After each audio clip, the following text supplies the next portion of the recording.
तो रेनो के पास में प्लांट है, और जिसके पास में प्लांट है, समझिए जिसके पास जमीन है, उसकी ग्रोथ तय है। जिनका परिवार बड़ा है बट बजट ज्यादा नहीं था, तो वहां पर रेनो इंडिया में सपने पूरे कर रही है। और क्रूज कंट्रोल वगैरह यूज करिएगा, ये आपको बढ़िया माइलेज दे देगी। चाबी जेब में रहती है, गाड़ी के पास पहुंचिए, खुल जाती है अपने आप। इस सीट को अगर मुझे थोड़ा सा आराम फरमाना है तो मैं यहां तक लेके आ सकता हूं। मतलब देखिए, उत्तर प्रदेश में बस्ती जिले के रहने वाले हरिशंकर ने सवाल किया, पूछा कि उनका बजट 10 लाख तक है तो क्या कोई 7 सीटर गाड़ी ले सकते हैं। तो मेरे जवाब में ये है रेनो की ड्राइवर।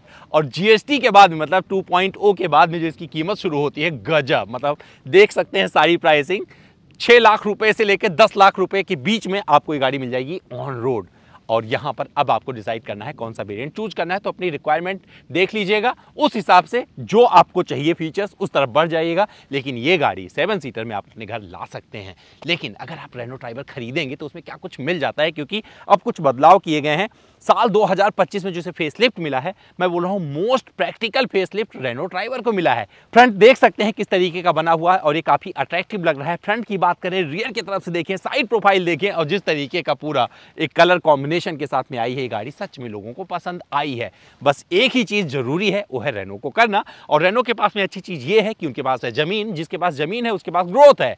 तो अब रेनो इसको लेकर क्या सोचती है, इसका जवाब इस वीडियो में नहीं मिलेगा। लेकिन ये गाड़ी खरीद के क्या आप सही काम करेंगे, इसका जवाब अमित द्विवेदी के पास में है। तो कोई माइलेज टेस्ट नहीं कर रहा हूं, सिर्फ फर्स्ट ड्राइव एक्सपीरियंस इस गाड़ी का मैं आपके सामने लेकर आ रहा हूं। लेकिन फर्स्ट ड्राइव नहीं, इसे रिव्यू ही समझेंगे तो चलेगा, क्योंकि इस गाड़ी के इंजन में कोई बदलाव नहीं किया गया है।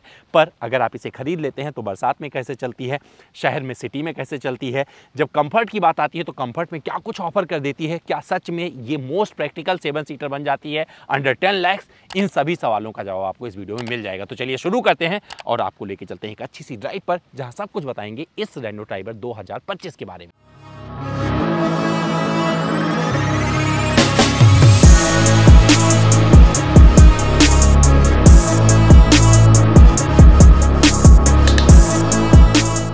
रेनो ड्राइवर एक ऐसा प्रोडक्ट है जहां पर आपको अगर जीएसटी बेनिफिट उठाकर देखेंगे तो भैया ये गाड़ी सारा, मतलब अगर आप टॉप वेरिएंट भी खरीदते हैं तो 10 लाख के नीचे आप अपने घर में लेके आ सकते हैं।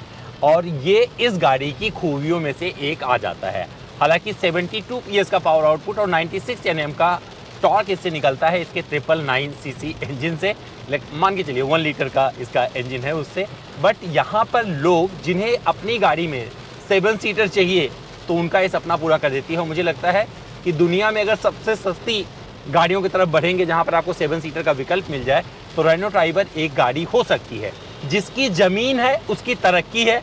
और ये गाड़ी इस बात का प्रमाण इसलिए नहीं बनती क्योंकि ये 7 सीटर में अवेलेबल है और ये अलग दुनिया क्रिएट करती है रेनो के लिए, बल्कि रेनो के पास में अपनी जमीन है। जिस तरीके से निसान और रेनो का सिस्टम बना है ना, तो रेनो के पास में प्लांट है, और जिसके पास में प्लांट है, समझिए जिसके पास जमीन है, उसकी ग्रोथ तय है। तो अब रेनो का जो भविष्य है इंडिया में, वो पूरी तरीके से आपको क्लियर नजर आ जाएगा। सॉरी, थोड़ा डिस्टर्ब होगा क्योंकि यहाँ पर बारिश बहुत तगड़ी हो रही है, बट बारिश में इस गाड़ी को चलाते हुए कुछ और कैरेक्टर सामने आ गए हैं, तो उसको भी मैं आपसे साझा कर सकता हूँ कि भैया ये गाड़ी एक ऐसी गाड़ी है जहाँ पर आपको सारे फीचर्स मिल जाते हैं, ऑलमोस्ट सारे फीचर्स मिल जाते हैं जो काम के हैं। जैसे कि एंड्रॉयड ऑटो, एप्पल कारप्ले हो गया। टॉप वेरिएंट खरीदेंगे तो आपको यहाँ पर क्रूज कंट्रोल मिल जाता है। हालांकि क्रूज कंट्रोल ऑन करने का बटन यहाँ पर आपको मिलेगा डैशबोर्ड के ठीक नीचे, तो ऑन करके फिर आप यहाँ से सेट कर सकते हैं। चीज़ें अच्छी हैं इस पर। डिस्प्ले में अगर MID डिस्प्ले की बात करेंगे तो यहाँ पर कलरफुल मिल जाता है, फ्यूल इकोनॉमी वगैरह दिखाता रहेगा। इकोनॉमी की चर्चा की है तो मैंने माइलेज टेस्ट इस गाड़ी का नहीं किया, कभी मौका मिलेगा तो लंबे टाइम पर इसको टेस्ट करके बताएंगे। इस गाड़ी के ओडोमीटर पर ज़्यादा अभी आया भी नहीं है क्योंकि 300 किलोमीटर कुल मैं चला पाया हूँ, और 304 किलोमीटर मतलब अभी तक इसके ओडोमीटर पर अंकित है। उस हिसाब से बता सकता हूँ कि भैया माइलेज अगर आप आराम से चलाएंगे, और इस गाड़ी में 7 लोग नहीं बैठे हैं, आप 1-2 लोग मिलके ही चला रहे हैं, तो मानकर चलिए कि इसका माइलेज 17-18 तो दे सकती है। डिपेंड करता है सिचुएशन पे कि आप किस तरीके की शिफ्टिंग करते हैं। इसमें ऑटोमेटिक भी आता है, लेकिन मैं इसका मैनुअल ट्रांसमिशन यहाँ पर ड्राइव कर रहा हूँ। रिवर्सो वाला है, आगे उठा के फिर करना पड़ता है, तो आप गाड़ी रिवर्स कर पाते हैं, लेकिन कैमरे की क्वालिटी वगैरह यहाँ पर अच्छी मिल जाती है। अगर परफॉर्मेंस की बात करेंगे तो आपको पता चलेगा कि आप एक छोटे इंजन से एक बड़ी गाड़ी खींच रहे हैं। तो अंडर पावर्ड अगर आप बोलेंगे तो आपको शर्माने की ज़रूरत नहीं, वो आपको पता चलेगा। लेकिन जो प्रैक्टिकल सिचुएशन जहाँ बनती है, जहाँ पर बहुत सारे लोगों को गाड़ियाँ खरीद के अपने परिवार को एक जगह से दूसरे जगह पहुँचाना है, एक व्यापारी को एक ऐसी गाड़ी चाहिए जिसमें ठीक ठाक सामान भी आ जाए, जब जरूरत पड़े तो उसका परिवार बैठ जाए, तो उसके लिए भी ये गाड़ी बन जाती है। और एक ऐसे व्यक्ति के लिए भी ये गाड़ी है जिनका परिवार बड़ा है बट बजट ज़्यादा नहीं था, तो वहाँ पर रेनो इंडिया में सपने पूरे कर रही है। अब सर्विस वगैरह की बात की जाए तो मुझे लगता है अब टाइम आ गया है कि रेनो को थोड़ा मजबूती के साथ, थोड़ी आक्रामकता के साथ चीज़ें करनी चाहिए, जिससे लोगों का भरोसा, क्योंकि जितनी कंप्लेंट इस गाड़ी के आए हैं वो सर्विस से रिलेटेड रहे हैं। और मेरे आप पिछले वीडियोज भी उठाकर देखेंगे तो वहाँ पर सिर्फ यही शिकायत रही है कि भैया सर्विस सही से नहीं मिल पाती है। तो रेनो के लिए अब बहुत बड़ा कुछ करने की ज़रूरत है और मुझे लगता है रेनो के लिए मौका आ गया है जहाँ पर वो कुछ करेगी ज़रूर, क्योंकि उसके पास अब बहुत बड़ा मैदान है और एक इम्पॉर्टेंट प्लेयर के रूप में वो इंडिया में अपनी पहचान बना सकती है। ओवरटेकिंग वगैरह अच्छा है, सिटी ट्रैफिक में ड्राइव कर रहे होंगे आपको फील नहीं होगा, अच्छा लगेगा। लेकिन केबिन इंसुलेशन अगर आप 70 के ऊपर चला रहे हैं तो 100% सड़क की आवाज़ पता चलने वाली है। लेकिन रफ्तार आप 120 भी कर सकते हैं, इसे डिपेंड करता है। बट इस गाड़ी को अगर आप सबसे बढ़िया जीना चाहते हैं, बढ़िया माइलेज के साथ में, तो 80 से 100 के बीच मान के चलिएगा, उसके आगे मत लेके जाइएगा। और क्रूज़ कंट्रोल वगैरह यूज़ करिएगा, ये आपको बढ़िया माइलेज दे देगी। ये मैं आपको बता रहा हूँ क्योंकि इसके पहले भी इस गाड़ी को मैंने काफ़ी कुछ चलाया था। विजिबिलिटी की अगर बात करेंगे तो जिस तरीके का अभी मौसम जहाँ पर मैं चला रहा हूँ आप देख सकते हैं, यहाँ पर आपको ये पिलर कोई बाधा नहीं दे रहा है। कहीं आप मोड़ ओढ़ रहे होते हैं तो कोई ब्लाइंड स्पॉट नहीं बनाता है।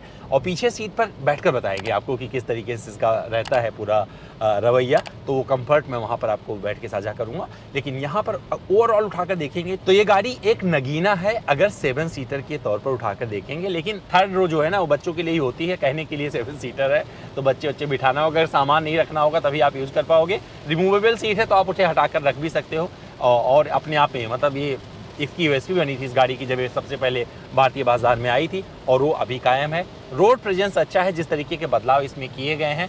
फ्रंट से उठाकर देखेंगे जिस तरीके का लाइटिंग पैटर्न है, जो यहाँ पर आपको ग्रिल मिल जाता है, जिस तरीके से रियर में नज़र आती है, तो ये ओवरऑल एक पैटर्न के साथ में जब इन्होंने चेंज किया, जो बोलते हैं ना परफेक्ट फेसलिफ्ट, वो इस गाड़ी में आपको मिल जाता है और ये चीज़ इस गाड़ी के फेवर में जाती है। यहाँ पर स्क्रीन मतलब अगर साउंड क्वालिटी की बात करेंगे, जो इंफोटेनमेंट सिस्टम दिया गया है ये आपको एक डिसेंट साउंड क्वालिटी ऑफर करता है जो आपको कभी बोर नहीं करेगा। और जब आप ऊबड़ खाबड़ रास्ते से गुजर रहे होंगे तो इसके छोटे पहिए थोड़ा सा आपको लगेगा कि थोड़ी सी दिक्कत हो रही है, बट ये मैनेजेबल है अगर रास्ते ज़्यादा ख़राब नहीं है। पर ये ऑफ रोडर नहीं है, ध्यान रखिएगा। नॉर्मल कंडीशन में आपको बेहतरीन परफॉर्मेंस देकर ये गाड़ी चली जाएगी और ये चीज़ 100% इस गाड़ी के फेवर में बनी रहती है। बरसात में चला रहा हूँ और यहाँ पर भी ब्रेकिंग वगैरह अच्छे से मिल जाते हैं, डिसेंट ब्रेकिंग जिसे आप कहते हैं वो आपको यहाँ पर मिल जाएगा। और ध्यान रखिएगा जब आप 100 के ऊपर जाएंगे तभी आपका कॉन्फिडेंस जाएगा। सिटी ट्रैफिक में चलाएंगे और वहाँ पर आपको ओवरटेक वगैरह करना है स्लो स्पीड पे तो भी अच्छा है इसका। हाईवे पे चला रहे होंगे तो वहाँ पर अगर कोई वाहन 70 के ऊपर 70-80 पे चल रहा है उसे ओवरटेक करना है तब भी इसका कॉन्फिडेंस बना रहता है। तो मुझे लगता है कि एक एवरेज परफॉर्मेंस कार है जहाँ पर आपके वो सपने पूरे होते हैं जिसे बोलते हैं ना कि भैया फैमिली आपकी बैठी है और एक जगह से दूसरी जगह चली जाए। एसी का कूलिंग वगैरह अच्छा है तो आप उसका कंप्लेन नहीं कर पाएंगे और पीछे बैठकर भी इसकी दिक्कत नहीं होगी, उसका जिक्र किया जाएगा पीछे बैठकर। यूटिलिटी स्पेस इसमें भर भर के मिल जाते हैं। अगर आपको सामान ठंडा रखना है, कुछ पीना होना चाहते हैं, कोल्ड ड्रिंक वगैरह रखना चाहते हैं तो एक बढ़िया एरिया इन्होंने अच्छे से यूटिलाइज़ किया हुआ है यहाँ पर, तो वो मिल जाता है। आर्मरेस्ट होता है इसमें, ऐसा नहीं कि आर्मरेस्ट नहीं दिया तो आर्मरेस्ट आपको यहाँ मिलेगा। ड्राइव कर रहे हैं हाथ रखना है तो ये चीज़, क्योंकि किसी भी गाड़ी में अगर आर्मरेस्ट मिलता है तो मुझे लगता है कि लंबे टाइम के लिए जब आप गाड़ी चला रहे होंगे तो वहाँ पर ये सपोर्ट करने वाला है। और देख सकते हैं हेडरूम भी मुझे अच्छा मिल रहा है और मेरी ड्राइविंग पोजीशन के हिसाब से चीज़ें इस गाड़ी में परफेक्ट मिल जाती हैं। अगर पिकअप की बात करेंगे तो पिकअप भी एक डिसेंट पिकअप आता है, बट ये बहुत चीखती है हवा, मतलब गाड़ी शिफ्टिंग क्योंकि मांग रही होती है, छोटा इंजन है और आपको यहाँ पर 5 स्पीड का गियर बॉक्स मिलता है। शिफ्टिंग से कोई शिकायत नहीं है, लेकिन ये आपको पता चल जाएगा शुरू में ही जब चलाना शुरू करेंगे भैया ये एक परफॉर्मेंस कार नहीं, एक नॉर्मल कार है जहाँ पर आपने 6 लाख रुपए ही दिए हैं, मतलब 6 लाख रुपए से इसकी कीमत शुरू हो जाती है। तो उस हिसाब से उस कीमत को मद्देनज़र रखते हुए अगर जिक्र करेंगे परफॉर्मेंस का तो ये गाड़ी नगीना है। रॉकेट बोल लीजिए, कोई दिक्कत नहीं है मुझे। और यहाँ पर देखो, यहाँ पर भी आप सामान रख सकते हैं, जगह से खुल जाता है, नीचे बड़ा ग्लव बॉक्स कंपार्टमेंट मिल जाता है, दरवाजे पे पानी की बोतल वगैरह आ जाती है, तो सामान रखने की कोई शिकायत आप इस गाड़ी में नहीं कर पाएंगे। ORBM अच्छे हैं। जब गाड़ी के पास सबसे अच्छा लगता है चाबी जेब में रहती है, गाड़ी के पास पहुँचिए खुल जाती है अपने आप, वो अच्छा लग रहा है। और यहाँ पर ये देखिए ये अभी पुराने ज़माने वाला, मतलब आपने सेंट्रो वगैरह में देखा होगा तो ये दरवाज़ा खोलने वाला पैटर्न अभी रखा है। मुझे लगता है थोड़ा बहुत चेंज कर देते तो अच्छा रहता।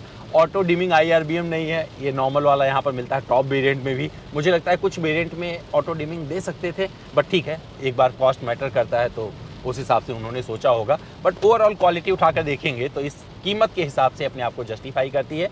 और मुझे लगता है ये प्रोडक्ट अभी भी ऐसा प्रोडक्ट है जिसे आप छोड़ नहीं सकते हैं। और अभी जहाँ पर चला रहा हूँ, एक चीज़ मुझे बहुत अच्छी लग रही है, देखो वाइपर आके यहाँ तक साफ कर रहा है पानी। बहुत सारी गाड़ियों में क्या होता है, वो बीच में जगह छोड़ जाता है, लेकिन ये बहुत अच्छे से अपना काम कर रहा है। तो इस गाड़ी की ये चीज़ भी मुझे काफ़ी अच्छी लगी है। तो एक एवरेज गाड़ी है, पानी वानी भरा होगा तभी निकाल लीजिएगा, कोई दिक्कत नहीं है, क्योंकि आज मौका मिल गया है कि चलाते चलाते भयंकर बारिश आ गई और उस बारिश में इस गाड़ी को हमने टेस्ट किया है। रेनो ट्राइबर की मैं रियर सीट पर बैठा हूँ। मेरी हाइट आप सबको पता है, 6 फीट से ज़्यादा की हाइट के साथ मैं यहाँ पर बैठ रहा हूँ। देखिए मुझे लेग रूम ठीक ठाक मिल रहा है। अगर यहाँ पर कोई बैठेगा तो 5-7, 5-8 का बंदा बैठेगा। जैसे हमारा बंदा है, उसको दिखाऊंगा यहाँ पर बैठे हुए, देख सकते हैं किस तरीके से वो बैठा हुआ है। तो जब वो यहाँ पर बैठता है तो ये एडजस्टमेंट होगा और अमित द्विवेदी उसके पीछे बैठेंगे 6 फीट की हाइट साथ में। तो देखिए मुझे इतनी जगह मिल जाती है और यहाँ पर मैं आराम से बैठ सकता हूँ। मुझे सपोर्ट भी मिल रहा है, मतलब यहाँ पर मैं कोई कंप्लेन नहीं कर सकता कि मुझे कोई दिक्कत हो रही है। और अच्छी चीज़ क्या है, इस सीट को अगर मुझे थोड़ा सा आराम फरमाना है तो मैं यहाँ तक लेके आ सकता हूँ। मतलब देखिए यहाँ तक ये सीट आ जाती है, तो मैं ऐसे फोल्ड करके लेट भी सकता हूँ। जैसे प्रीमियम कारों में आप बैठते हैं ना, उस तरीके का फील यहाँ पर आपको मिलने वाला है। और ये इस गाड़ी के मतलब अच्छी चीज़ों में आता है। और ये दोनों सीटें आप फोल्ड कर सकते हैं। एडजस्टेबल हेडरेस्ट 2 मिलते हैं। बच्चे बैठना होगा तो तीसरी रो में बिठाऊंगा, नहीं तो अपना सामान डालूंगा।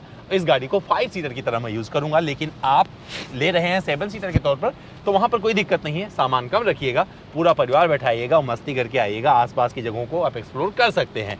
तो इस गाड़ी में जगह मिल जाती है। यहाँ पर छोटा मोटा सामान रख सकते हैं, पानी की बोतल वगैरह आ जाएगा, 12 वोल्ट का सॉकेट मिल जाता है। और AC पिलर पे दे दिया गया है। मैं हमेशा बोलता हूँ कि वो AC ज़्यादा अच्छे होते हैं जो पिलर पर दिए जाते हैं, और यहाँ पर पिलर पे मिलता है, जिसकी वजह से आपको कूलिंग परफेक्ट मिल जाती है। तो बहुत सारी जो और गाड़ियाँ आती हैं 7 सीटर में, या तो रूफ पर अगर आपको माउंट मिलेगा तो आपको कूलिंग अच्छी मिलेगी, और अमूमन में ऐसा ही मिलता है, लेकिन यहाँ पर पिलर पे दिया हुआ है और ये चीज़ अच्छी लगी है। यहाँ पर बैठा हूँ, थोड़ा सा ये वाला पार्ट मेरी विजिबिलिटी बाधित कर रहा है, तो ऐसे देखना पड़ रहा है हल्का सा। नहीं तो अगर ये थोड़ा सा और मैनेजेबल होता ना तो मैं आगे यहाँ से बैठकर देखता रहता, और अच्छा लग रहा है। यहाँ पर आप बैठकर बोर नहीं होगे, और ये चीज़ अच्छी लग रही है। एक क्वार्टर पैनल ग्लास 3rd रो के भी लिए इन्होंने दिया हुआ है, तो अच्छी चीज़ है। हेडरूम देख सकते हैं, यहाँ पर ठीक ठाक मिल जाता है, हैंडल मिल जाता है पकड़ने के लिए, तो ये चीज़ अच्छी है। और ये सीट का पैटर्न अच्छा है, कुशनिंग ठीक लग रही है, ड्यूअल टोन में काफ़ी परफेक्ट जगह मिल जाती है। ये फ्लोर जो है फ्लैट है, तो यहाँ पर 3 भी बंदे बैठेंगे तो कोई दिक्कत नहीं है, मैनेज हो जाएगा। लेकिन यहाँ पर अगर मैं सोच रहा था कि एक आर्मरेस्ट भी दे दिया होता तो आराम से हाथ रख लेता, और वहाँ पर और तारीफ निकल जाती मेरे मुंह से इस गाड़ी के लिए। तो इन सारी चीज़ों को मिलाकर एक परफेक्ट जगह ऑफर करती है रेनो ट्राइबर अपनी रियर सीट पर भी, जहाँ पर अगर आपको सोना है तो आप मस्ती कर सकते हैं। इस सीट को आप स्लाइड भी कर सकते हैं आगे पीछे, तो ये देखिए यहाँ तक ऐसे कर सकते हैं, और इसे लेटा भी सकते हैं, ऑलरेडी आपको दिखा दिया है। तो भैया रियर सीट के बारे में आपका क्या कहना, क्या आप रेनो ट्राइबर इसके पहले चला चुके हैं, और आपका एक्सपीरियंस आपकी रेनो ट्राइबर से कैसा रहा है, कमेंट करके जरूर बताइएगा।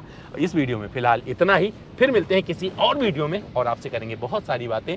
लेकिन रेनो ट्राइबर में जो अपडेट बने हैं ये मुझे अच्छे लगे हैं, और जो अब प्राइसिंग आ गई है GST के बाद में, ये मुझे अच्छी लगी है। और ओवरऑल परफॉर्मेंस की बात करेंगे तो इस कीमत पर, इस प्राइस पॉइंट के हिसाब से मैं कोई कंप्लेन नहीं करूंगा।